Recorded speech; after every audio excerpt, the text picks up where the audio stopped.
गणनायकाय गणदैवताय गणाध्यक्षाय धीमहि गुरुशरीराय गुरुमण्डिताय गुणेशानाय धीमहि गुणातीताय गुणाधीशाय गुणप्रवेशाय धीमहि एकदन्ताय वक्रतुण्डाय गौरीतनयाय धीमहि गजेशानाय भालचन्द्राय श्रीगणेशाय धीमहि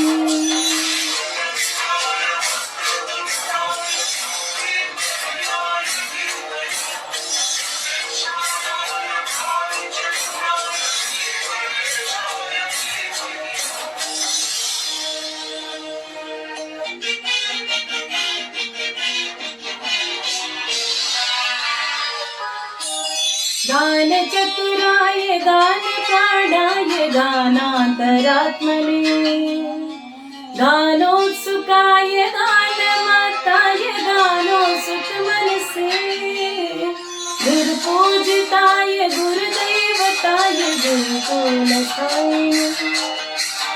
गुरुविक्रमाय गुह्यप्रवराय गुरुवे गुरुगुरुवे गुरुदैत्य कलाक्षेत्रे गुरुधर्म सदाराध्याय गुरुपुत्र परितापे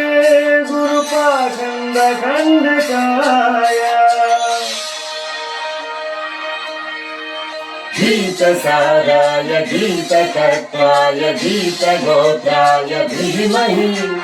गूढगुल्फाय गन्धमत्ताय भोजप्रदाय धीमहि गुणातीताय गुणाधीशाय गुणप्रवेशाय धीमहि एकदन्ताय वक्रतुण्डाय गौरीतनयाय धीमहि गजेशानाय भालचन्द्राय श्रीगणेशाय धीमहि